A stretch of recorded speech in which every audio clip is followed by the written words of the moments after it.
కనపర్నుండి. నారాయణపేట జిల్లా మక్తల్పట్నంలో స్కూల్ భవనానికి బిల్డింగ్ యజమాని తాళం వేశారు. కేరళ హై స్కూల్ పాఠశాల భవనానికి అద్దె బకాయిలు చెల్లించకపోవడంతో యజమాని తాళం వేశాడు.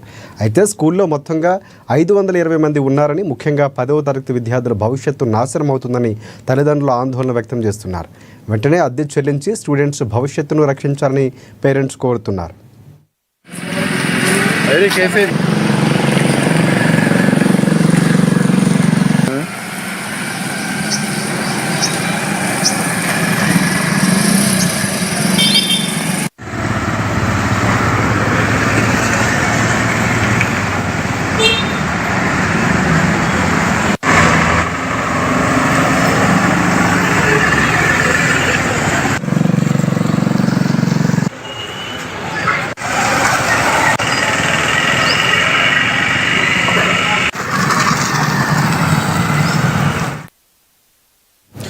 రంగారెడ్డి జిల్లా మణికొండ